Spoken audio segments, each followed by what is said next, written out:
Hi everyone, it's Kris here with Inspired Energy, and I have with me today Hartwell. So last week we were discussing, or the last time we were on here, we were discussing human design and what it is and how you could use it.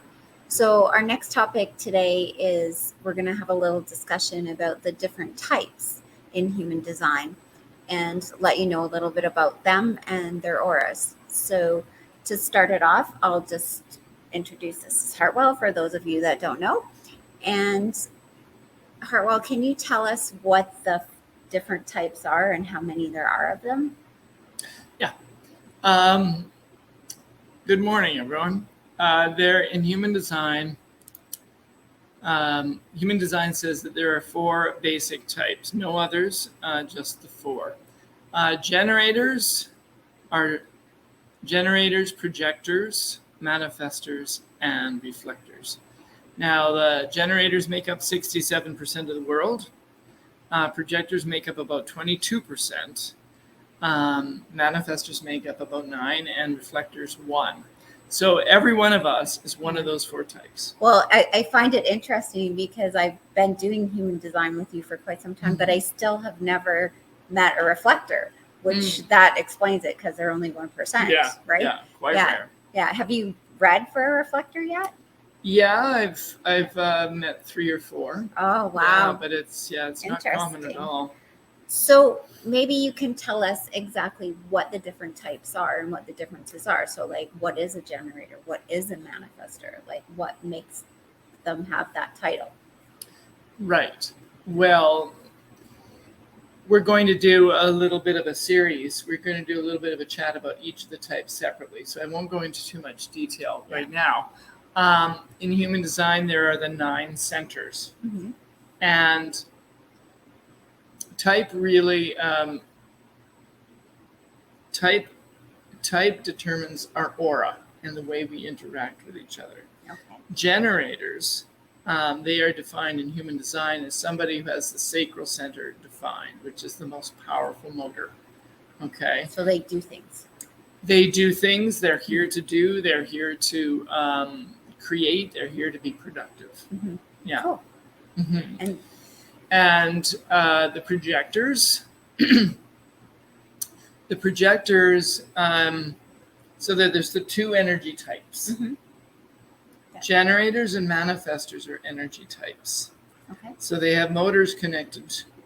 They have motors. The manifestor has motor defined to the throat. Mm-hmm. And a generator has the primary motor, the sacral defined. Right. And then there's the 2 non-energy types, which are the projector and the reflector. So they have a very different experience and a different aura. Okay.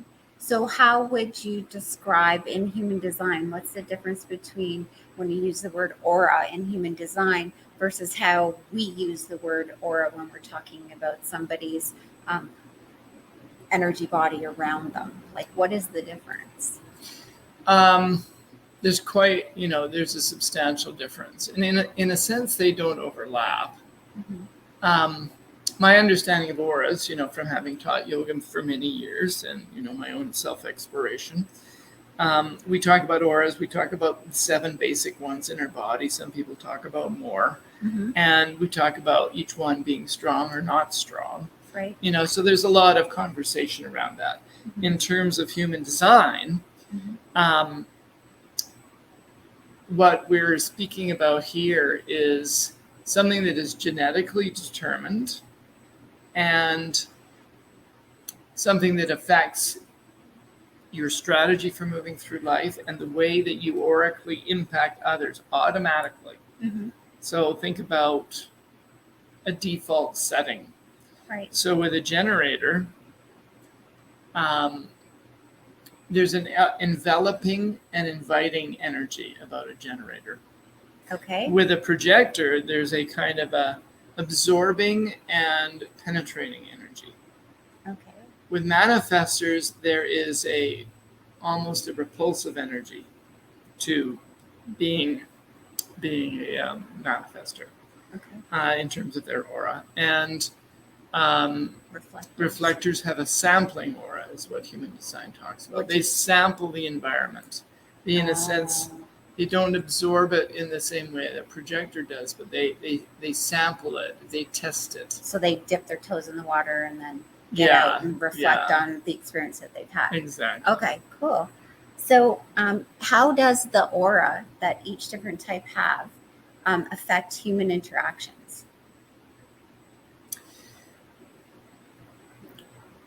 Well,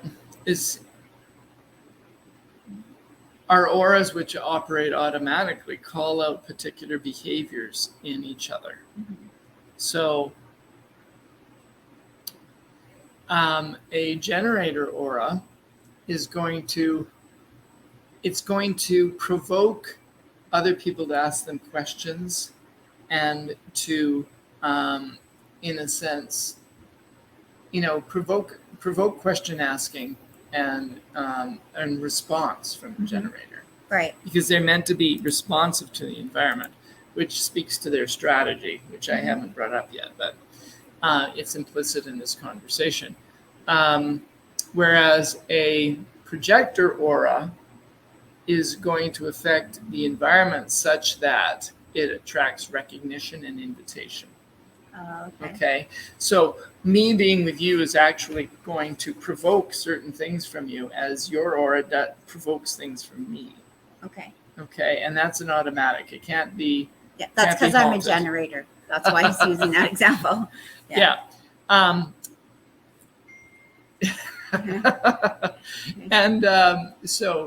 and the manifester initiates and manifests things. So they provoke it. Manifestors challenge the environment in various ways that provoke reactions from people, and the reflector. The reflector invites, a kind of a spaciousness, a mirroring effect. So in a sense, they mirror other people back to each other. And people like being mirrored because they see themselves. They do, yes. Yeah. Okay. So once you know your type, then what? Like, what are the practical applications of knowing that? So I know I'm a generator. Yeah. How does that help me? Well, it helps you because it points to your strategy. Which is? To respond in your case. Right. And we'll go into more depth, next week on that. Okay. But it means that knowing your strategy, knowing your auric type, in a sense, I could say, do you know your auric type? Mm-hmm. Or do you know your type? Do you know your type, which is a generator, is the same thing as saying, do you know what your auric type is, in a way? Okay. So when you know that, then you know how to be in the world. So you can cooperate with your own design rather than trying to be something you're not designed for.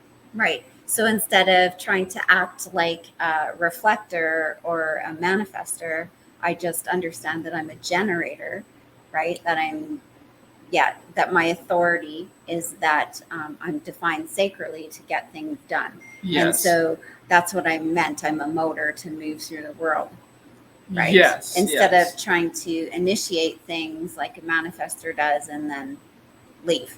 Isn't that what they do? Yeah, they kind of do that. And I mean, that's a good example. It's like, think of yourself as having a preset, a genetic determination. Mm-hmm. Say you're a wolf, you're going to not try and be an awesome, a lion. Yes. Right. I wouldn't. So you wouldn't be effective in the world if you did that. Mm-hmm. And besides which, everybody else is responding to you like you're a wolf. Yes. And then I'm not getting the responses that I need in order to have my gifts come out. Yeah. Right. Yeah. So I can't be who I'm meant to be if I'm pretending to be somebody else. So knowing your design is what you're saying helps you to be who you are and move through the world the way you're meant to. Yes. Okay. Besides which, if you're pretending or trying to be something, manifestors are so cool, I want to be like that. Yeah. It wouldn't help you because everyone would be looking at you, or on a automatic instinctive level, they would be saying, what's she doing? Yeah. She's a wolf.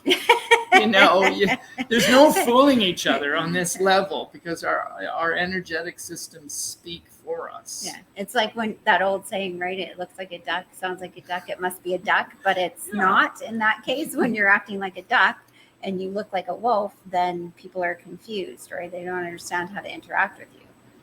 Well, we don't show up in the world powerfully. Yeah. Right. Exactly. And so it's kind of like that's the peculiar thing about humans is that we often get in our own way. We get so in our own way, and it's there's a cost each of the types pays, right, for not being in alignment. So that is that non-self theme. So like whether you take on bitterness or frustration or whatever that is, that's what you're talking about? Yes. Oh, okay. So for the generator, the cost is to live a life of frustration. Yeah. For a projector, the cost would be to live a life of bitterness. For a manifestor, to live a life of anger. Oh, wow. And for a reflector, to live a life of disappointment. Yeah. So, of course, we don't want to live like that. So if we find out exactly how we're meant to operate, what type we are, then we stand a better chance of being able to move through the world the way that we're meant to and have better relationships with people. Yes.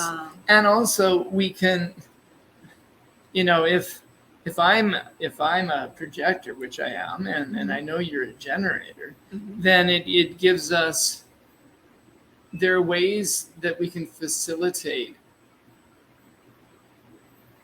our interaction. Yeah, we've already learned a few of those. Yeah.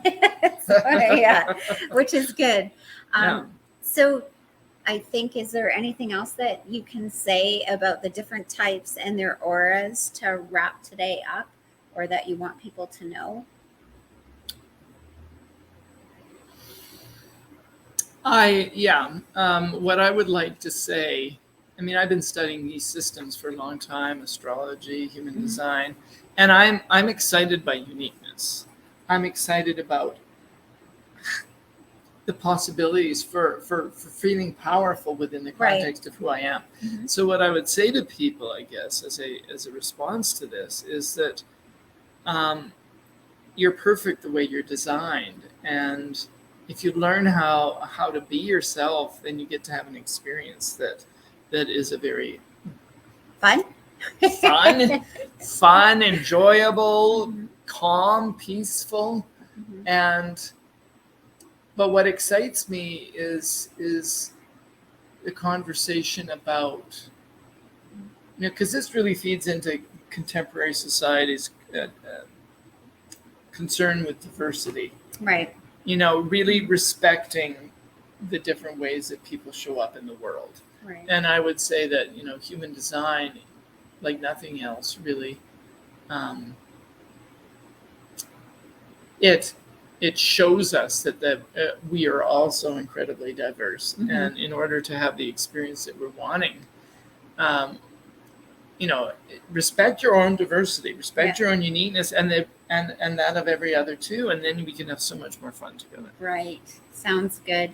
So if this subject interests you, and you would like to know more about human design, or like to have a human design reading and discover your uniqueness and how you're meant to move through the world to have a better experience, you can contact us here at Clair-i-tea and book a reading with Hartwell. We're going to continue the series. So next Wednesday at 9:30 a.m. sharp, we're going to be delving into exactly what is a generator and how are they meant to operate. And we'll go more into a little bit more detail in that series. So if that's something that interests you, or if you already know you're a generator and you want to know more, join us next Wednesday morning at 9:30, and Hartwell and I'll be sharing more information with you. So thanks again for tuning in, and we'll see you next Wednesday. Bye for now. Bye.